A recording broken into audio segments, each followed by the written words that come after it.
ఈ బిజినెస్ ఏదైనా మీ ఊర్లో ప్రమోషన్ చేయాలంటే అది సుమన్ టీవీతోనే సాధ్యం. ఇప్పుడే సంప్రదించండి.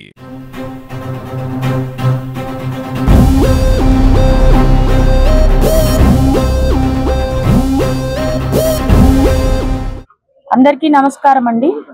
కర్నూలు జిల్లా ఎస్పీ శ్రీ విక్రాంత్ పాటిల్ గారి ఆదేశాల మేరకు సార్ గారి గైడెన్స్ లో ఈరోజు మేము ఈ పందుల దొంగతనాలకు సంబంధించిన ఒక 16 మంది నేరస్తుల్ని అరెస్ట్ చేయడం జరిగింది.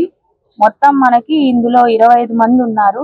ఇంకా 9 మందిని అరెస్ట్ చేయాల్సింది. వాళ్ళ కోసం గాలింపు చర్యలు చేపడుతున్నాము. మొత్తం ఈ 16 మంది ప్లస్ ఇంకా అరెస్ట్ చేయాల్సిన ఒక 9 మంది పైన మనకి మొత్తం చుట్టుపక్కల ప్రాంతాలు ప్లస్ ఆదోని సబ్ డివిజన్ లో 40కి పైగా కేసులు నమోదు చేశారు. వీళ్ళపైన ఆదోనిలో సబ్ డివిజన్ లో మొత్తం 13 కేసులు రిజిస్టర్ అయ్యాయి. ఒక 10 రోజుల క్రితం one town police station limits లో డకాయిటీ కేసు కూడా రిజిస్టర్ చేశాము.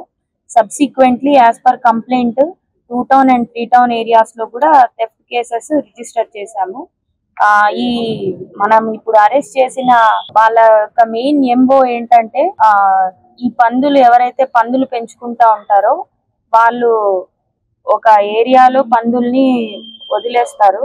ఈ ఇన్ఫర్మేషన్ ని తెలుసుకొని వీళ్ళు బొలెరోలో మెయిన్ వెహికల్ బొలెరోలో 8 to 10 మెంబర్స్ వస్తారు. ఆ 8 to 10 మెంబర్స్ వచ్చి ఎక్కడైతే పందులు ఉన్నాయో నైట్ టైమ్స్, అది కూడా మనకి ఆడ్ అవర్స్ లో 2 to 3 మధ్యలో జరుగుతాయి. ఇవన్నీ మనకి జన సంచారం ఎక్కువ ఉండదు, ప్లస్ ఎక్కడైతే పోలీస్ మూవ్మెంట్ కూడా ఉండదు, మనకి బీట్ ఎక్కడైతే కవర్ కాదో, కవర్ అయినా కూడా ఆ టైంకి ఉండరు అని వీళ్ళు ఎక్కడ పడితే అక్కడ వాళ్ళకి ఇక్కడ పందులు ఉన్నాయని తెలుసుకుంటే ఖచ్చితంగా బొలెరోలో వస్తారు.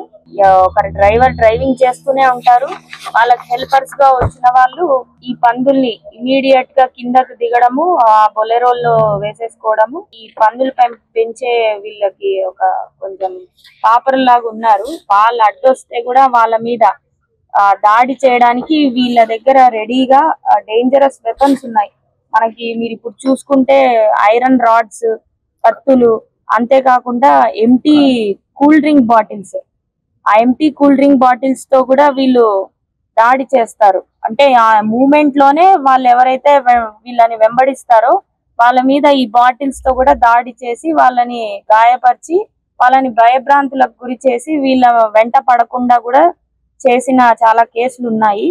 మనకి ఇక్కడ ఆదోన్లో మొన్న రిజిస్టర్ చేసిన 10 days బ్యాక్ రిజిస్టర్ చేసిన డకాయిటీ కేసులో కూడా గ్లాస్ బాటిల్స్ తో దాడి చేస్తే వాళ్ళకి కొంచెం మైనర్ ఇంజురీస్ అయ్యాయి. దాని మీద కేసు రిజిస్టర్ చేసాం. అంతేకాకుండా వేరే ప్రాంతాల్లో కూడా కొడితే చనిపోయిన వాళ్ళు కూడా చాలా మంది ఉన్నారు. వీళ్ళపైన మర్డర్ కేసులు కూడా ఉన్నాయి. కాబట్టి వీళ్ళ మెయిన్ మోటో ఏంటంటే అడ్డొస్తే ఇంకా ఏ నేరానికైనా పాల్పడతారు దాని నుంచి తప్పించుకోవడానికి. ఈ నేరాలలో మొత్తం 40 కేసులు పైగా ఉన్నాయి. అందులో మేము 13 కేసులు రిజిస్టర్ చేశాము. దాంట్లో మొత్తం 542 పందులని వారి వద్ద నుంచి రికవరీ చేయడం జరిగింది. వీటి విలువ మొత్తం 1,49,33,000 రూపాయలు. మనకి ఔటర్ మార్కెట్ లో దాని విలువ, అంటే పోర్క్ మీట్ కి యూజ్ చేస్తారు. ఇవి మెయిన్ గా ఈ పందులు ఎక్కడ ఉంటాయి, ఎక్కడ పెంచుతున్నారు, ఇప్పుడు ఎక్కడికైనా షిఫ్ట్ చేసినారా, ఇవన్నీ ఇన్ఫర్మేషన్ ఇవ్వడానికి కూడా వీళ్ళకి కొంతమంది ఉన్నారు. వాళ్ళు ఫోన్ చేస్తేనే వీళ్ళు ఇక్కడికి సింధనూరు నుండి వస్తారు. వాళ్ళు ఫోన్ చేసి ఇన్ఫర్మేషన్ ఇవ్వకపోతే వీళ్ళు రారు. సో ఇది వీళ్ళ ఎంబో.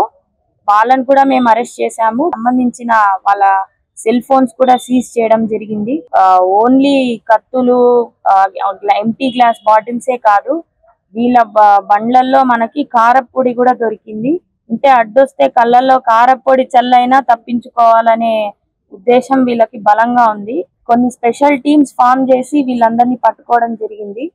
వీళ్ళందరినీ పట్టుకొని రికవరీ చేసిన సిఐ శ్రీరామ్ అండ్ వాళ్ళ టీం గారిని అభినందిస్తున్నాము. వీళ్ళు మాక్సిమం మనకి కర్ణాటక సింధనూరుకి సంబంధించిన వాళ్ళు.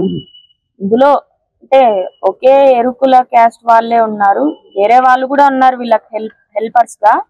అంతేగా వీళ్ళకి మెయిన్ ఇన్ఫర్మేషన్ ఇచ్చే వాళ్ళు మన ఊర్లో లేకపోయినా చుట్టుపక్కల ఉన్నారు. ఇంటాక్ట్ ప్రాపర్టీ రికవర్ అయిందండి. ఓవరాల్ గా ప్రాపర్టీ రికవర్ అయింది. మన దగ్గర ఉన్న కంప్లైంట్స్ ప్రకారం అన్ని పందులు రికవర్ చేయడం జరిగింది. బొలెరోలు మన ప్రాపర్టీ కింద తీసుకురామండి, ఎందుకంటే దొంగతనం చేసిన బొలెరోలు కాదు కాబట్టి. వాళ్ళు ఏదైతే దొంగతనానికి యూజ్ చేస్తారో దాన్ని కూడా సీజ్ చేస్తాం. బొలెరోల ప్రాపర్టీ విలువ కాదు, ఇది ఓన్లీ పందులకు సంబంధించిన విలువే. మొత్తం ఒక 5 to 6 గ్యాంగ్స్ ఉంటాయండి. ఆల్రెడీ ఒక గ్యాంగ్ బళ్ళారి సబ్ జైల్లో ఉంది, వాళ్ళు ఆ శిక్ష అనుభవిస్తున్నారు. వీళ్ళ మెయిన్ మోటోనే అది.